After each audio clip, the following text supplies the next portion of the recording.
नमस्कार। मैं Prahlad Kumar Meena, associate professor political science, BSR government arts college Alwar.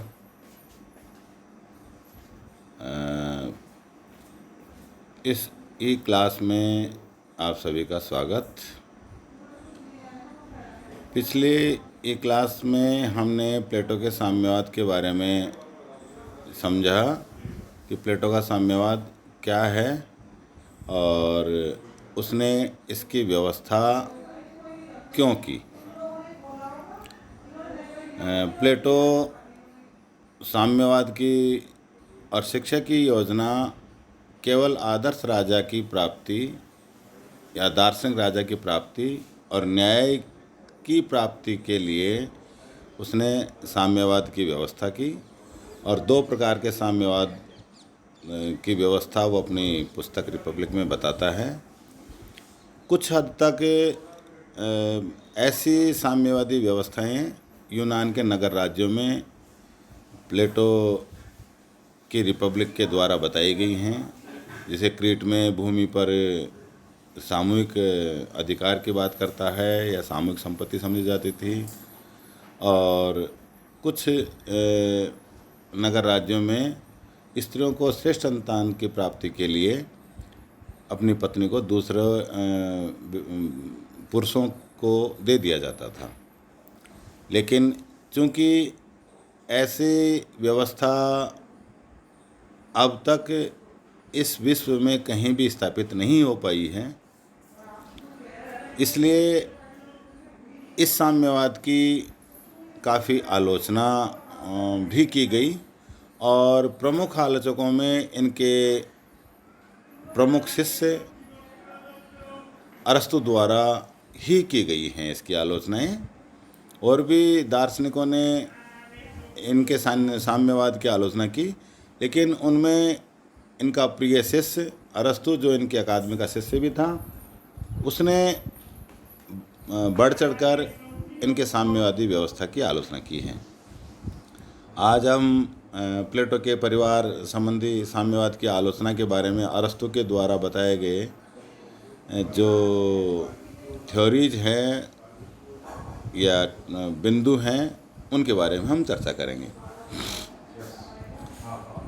अरस्तु ने परिवार संबंधी जो आलोचना की है उसमें पहला जो बिंदु बताया है, उनका कहना है कि पशु जगत के नियम मानव के लिए मान्य नहीं हो सकते, मानव समाज के लिए मान्य नहीं हो सकते। इस संदर्भ में अरस्तु कहते हैं कि प्लेटो ने परिवार संबंधी साम्यवादी दर्शन में पशु जगत के अनेक नियमों को माना है। जैसे नस्ल सुधारने के लिए अस्थायी रूप से विवाह संबंधों का समर्थन प्लेटो करता है, स्त्रियों को सैनिक वर्ग में शामिल करना आदि की बात करता है। परंतु आलोचकों ने इन पशु जगत के नियमों को मानव समाज में लागू करना अनैतिक माना है, क्योंकि इससे मानव समाज पशुवत हो जाएगा। और इस आलोचना में बहुत कुछ आधार भी है कि यदि परिवार के साम्यवाद को, जिसकी बात प्लेटो ने अपने रिपब्लिक में की है, उसको अगर मानव समाज में लागू कर दिया जाए तो निश्चित रूप से फिर मानव और जानवरों में कोई ज़्यादा अंतर नहीं रह जाएगा, इसलिए इसकी आलोचना की गई है। दूसरी आलोचना के रूप में अरस्तु कहते हैं कि श्रेष्ठ संतान की अनिवार्यता नहीं है। प्लेटो अपने साम्यवादी सिद्धांत में बताता है कि श्रेष्ठ संतान की प्राप्ति के लिए परिवार के साम्यवाद की व्यवस्था होनी चाहिए, लेकिन इसकी वो आलोचना करते हैं या इसको अनिवार्य नहीं मानते हैं कि ऐसा करने से श्रेष्ठ संतान की प्राप्ति हो जाएगी। प्लेटो ने श्रेष्ठ स्त्री पुरुषों के जोड़ों की व्यवस्था करके आनुवांशिकता के तत्व को पर्याप्त महत्व दिया है, किंतु वह अभिभावक वर्ग की संतान को उचित वातावरण नहीं दे सकता, क्योंकि सार्वजनिक शिशुगृहों में राज्य के कर्मचारियों की देखरेख में पलने वाले बच्चों का उचित प्रकार से भावनात्मक व नैतिक विकास संभव नहीं है। यह कार्य केवल परिवार के माध्यम से ही माता पिता के द्वारा किया जा सकता है। और ये बहुत बड़ी बात है कि जो बच्चे माता पिता से दूर रहते हैं या उनकी देखभाल कोई और करता है तो उनमें नैतिकता और भावनात्मक सिद्धांतों का विकास संभव नहीं है। ये बात बिल्कुल सही है और इसी को अरस्तू ने इसमें बताया है।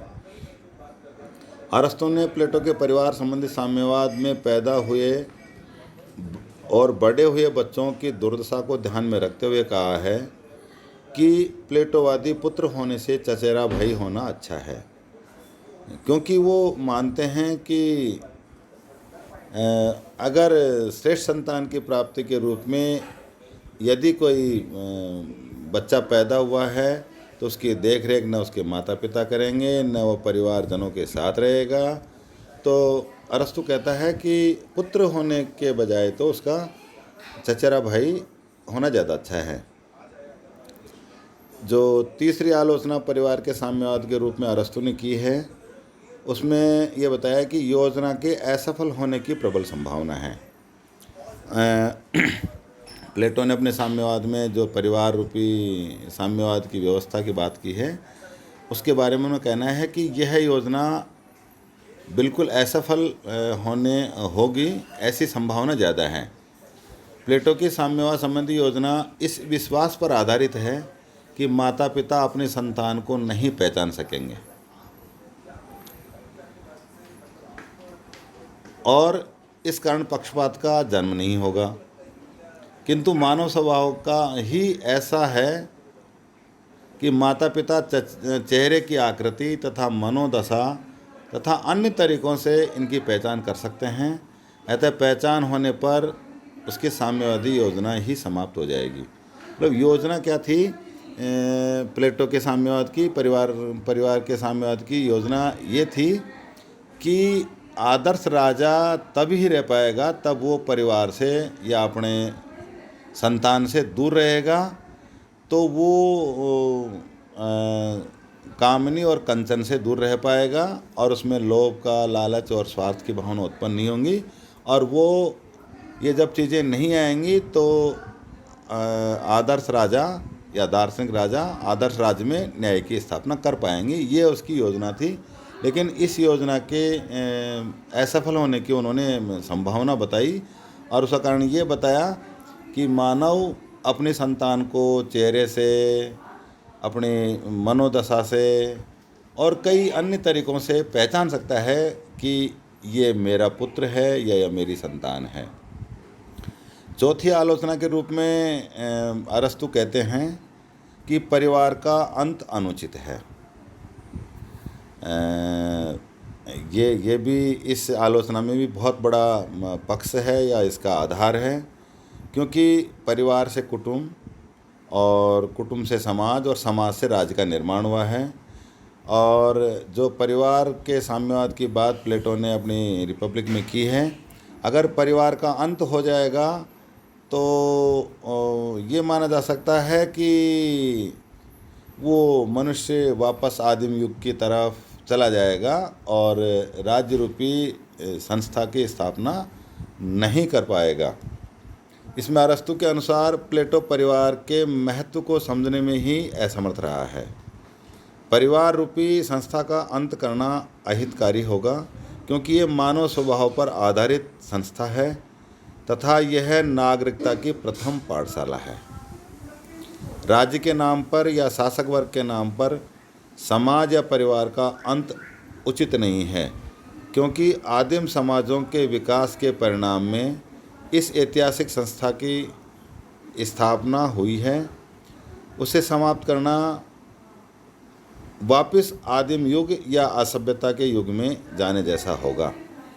और ये सही बात है कि अगर परिवार रूपी संस्था का अंत अगर हो जाता है, जिसमें परिवार का मतलब पति पत्नी, पुत्र पुत्रियाँ और अन्य संबंधी होते हैं, अगर ये संस्था ही समाप्त हो जाएगी तो फिर मनुष्य आदिम युग में चला जाएगा, जो कि असभ्यता का युग कहा जाएगा। पांचवी आलोचना के रूप में अरस्तु प्लेटो के परिवार के साम्यवाद की आलोचना करते हुए कहते हैं कि यौन संबंधों की दृष्टि से अनैतिक व्यवस्था है ये, और ये आलोचना भी काफ़ी हद तक अपना मजबूत पक्ष रखती है।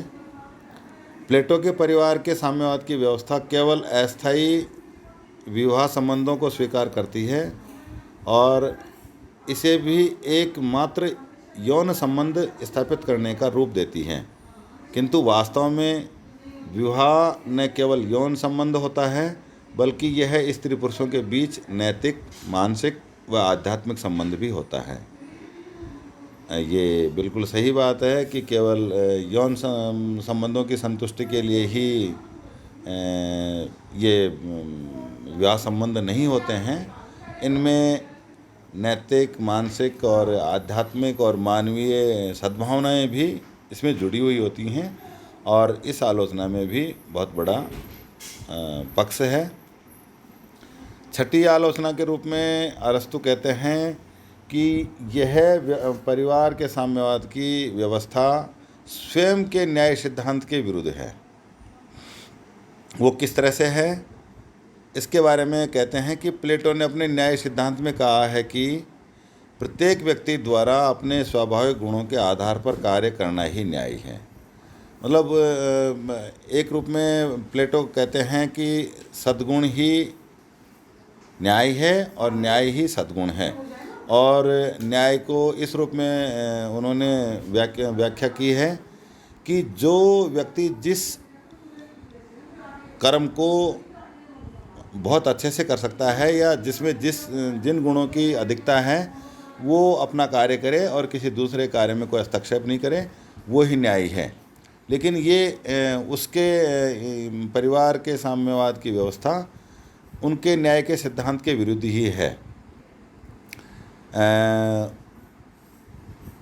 किंतु प्लेटो परिवार संबंधी साम्यवाद में इस न्याय सिद्धांत के विरुद्ध है, क्योंकि स्वाभाविक रूप से स्त्रियों में बच्चों के लालन पालन का गुण पाया जाता है। अपने साम्यवाद में वह इससे स्त्रियों को अपने स्वाभाविक गुणों के आधार पर आधार संबंधी कार्य न करने के लिए कहता है। अतः यह स्त्रियों के संबंध में न्याय सिद्धांत के विरुद्ध है, क्योंकि न्याय सिद्धांत में प्लेटो ये समझाता है कि जो उसका स्वाभाविक गुण है, जिस व्यक्ति में जिस तरह के गुण हैं वो अपना कर्म करे, यही न्याय है। अब स्त्रियों क्योंकि वो माँ होती हैं, माँ बनती हैं, वो उनका स्वाभाविक गुण है और बच्चों का लालन पालन का, और वो इस गुण को ही स्त्रियों से छीनते हैं साम्यवाद व्यवस्था के रूप कारण। तो ये खुद के न्याय सिद्धांत के विरुद्ध है। अगली और सातवीं आलोचना के रूप में अरस्तु कहते हैं कि यह व्यवस्था अमनोवैज्ञानिक व अव्यावहारिक सिद्धांत है। परिवार के साम्यवाद की योजना अपनी प्रकृति से ही अव्यावहारिक है, और यही कारण है कि इस योजना को अपने जीवन में तथा वर्तमान युग में स्थापित नहीं किया जा सकता और नहीं किया जा सका है। प्लेटो ने स्वयं रिपब्लिक की इस योजना को त्याग कर अपने जीवन के अंतिम वर्षों में लिखी पुस्तक लॉज में इस प्रकार के साम्यवाद को मान्यता नहीं दी है। ये बहुत बड़ी साम्यवाद की आलोचना के रूप में माना जाता है कि स्वयं प्लेटो अपने अंतिम दिनों में अपनी पुस्तक द लॉज में इस प्रकार के साम्यवाद को मान्यता नहीं देता है या इस सिद्धांत की आलोचना करता है। परिवार के साम्यवाद की आलोचना के बाद अब हम संपत्ति संबंधी साम्यवाद की आलोचना के बारे में जो उनके प्रिय शिष्य अरस्तु थे उन्होंने जो कहा है उसके बारे में जानेंगे। जो प्रथम आलोचना संपत्ति के साम्यवाद की है अरस्तु ने, उसमें यह है कि सद्गुणों के विकास में बाधक है। प्लेटो का जो सिद्धांत है संपत्ति के साम्यवाद का, उसके आलोचना में पहली आलोचना जो अरस्तु ने बताई वो है कि सद्गुणों के विकास में यह व्यवस्था या यह साम्यवादी व्यवस्था बाधक है।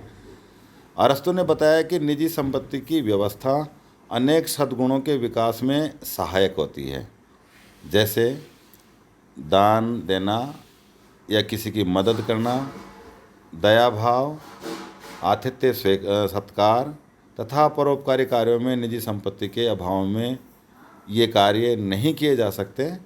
प्लेटो ने केवल निजी संपत्ति के अवगुणों पर ही ध्यान दिया है, जो कि अनुचित है। मनुष्य में या मानव में सद्गुण संपत्ति के कारण आते हैं और वो संपत्ति के माध्यम से दूसरों व्यक्तियों की या मानव समाज की बहुत सारी मदद कर सकता है, सेवा कर सकता है। लेकिन अगर संपत्ति के साम्यवाद की व्यवस्था लागू हो जाएगी तो ये सद्गुणों के विकास में बाधक होगी। दूसरी जो संपत्ति के साम्यवाद की आलोचना है वो राज्य की एकता को खतरा अरस्तु ने बताया है कि निजी संपत्ति की व्यवस्था के साम्यवाद की व्यवस्था अगर राज्य द्वारा की गई तो राज्य की एकता को खतरा हो जाएगा। और इस बारे में कहता है कि प्लेटो का निजी संपत्ति का साम्यवाद समाज को दो भागों में विभाजित करता है, एक ओर संपत्ति विहीन अभिभावक वर्ग तथा दूसरी ओर संपत्तिवान उत्पादक वर्ग। और क्योंकि जब दो वर्ग, एक संपत्तिहीन हो जाएगा, एक संपत्तिवान हो जाएगा, तो समाज और राज्य दो भागों में या दो वर्गों में बढ़ जाएगा और वो अपने विचारों के कारण आपस में कई विरोधाभासी कार्य करेंगे, जिससे राज्य की एकता को खतरा हो सकता है। अतः संपत्ति के हितों की दृष्टि से संपूर्ण राज्य दो परस्पर विरोधी वर्गों में विभाजित हो जाता है। इससे राज्य की एकता को खतरा हो सकता है, ऐसा अरस्तु का मानना है। और ये कुछ हद तक सही भी है कि अगर राज्य वर्गों में विभाजित हो जाएगा तो उनमें संघर्ष होने की स्थिति हो सकती है, जिससे राज्य की एकता को खतरा हो सकता है। तीसरी जो संपत्ति के साम्यवाद की आलोचना का बिंदु है वो है कि यह अर्ध साम्यवाद की स्थापना है। प्लेटो ने संपत्ति के साम्यवाद को केवल मात्र अभिभावक वर्ग के लिए लागू किया है, जो कि समाज का एक अंश मात्र भाग होगा। अभिभावक वर्ग की संख्या बहुत कम होगी, तो समाज का एक अंश मात्र ही होगा। जबकि दूसरी ओर जो कि संपत्तिवान होगा वह समाज का बहुत बड़ा भाग होगा या उनकी संख्या बहुत ज़्यादा होगी। तो ये अर्ध साम्यवाद की श्रेणी में अरस्तु इसको मानता है। और इसी कारण प्रोफेसर अर्नेस्ट बार्कर ने इसे अर्ध साम्यवाद की संज्ञा दी है, जो कि उचित प्रतीत होती है। चौथी आलोचना अरस्तु ने जो संपत्ति के साम्यवाद की है कि संपत्ति की समस्याएं सुलझाने में शासक वर्ग असमर्थ। आलोचकों का मत है कि दार्शनिक शासक वर्ग संपत्ति विहीन वर्ग है और इसलिए संपत्ति संबंधी कठिनाइयों का उचित ज्ञान उनको नहीं होगा। इस स्थिति में संपत्ति संबंधी उठने वाले राज्य तथा उत्पादक वर्ग के बीच विवादों का निपटारा शासक वर्ग द्वारा नहीं किया जा सकता, क्योंकि उसमें इस ज्ञान का अभाव होगा। इन आलोचनाओं के निष्कर्ष के रूप में अगर हम देखें तो अरस्तु कहता है कि आदर्श राज्य की स्थापना के लिए शिक्षा तो उचित साधन है, किंतु साम्यवाद नहीं। अरस्तु कहता है कि प्लेटो ने केवल संपत्ति के दोषों को ही ध्यान में रखा है, जबकि मनुष्य के जीवन में उत्साह पैदा करने के लिए निजी संपत्ति अनिवार्य है। और ये बात सही भी है कि बिना संपत्ति के मनुष्य का या समाज का विकास रुक जाएगा या बाधित हो जाएगा। इसलिए वो कहता है कि उत्साह पैदा करने के लिए निजी संपत्ति अनिवार्य है। प्लेटो का साम्यवाद आध्यात्मिक व मनोवैज्ञानिक बीमारियों का भौतिक इलाज प्रस्तुत करता है। एक दास को जंजीरों से मुक्त करके आध्यात्मिक व्यक्ति नहीं बनाया जा सकता, उसी प्रकार निजी संपत्ति से व्यक्ति को दूर कर उससे अच्छाइयों की अपेक्षा नहीं की जा सकती। इस ई क्लास में आज इतना ही। अगली क्लास में हम दूसरे टॉपिक पर चर्चा करेंगे। धन्यवाद। घर में रहें, सुरक्षित रहें।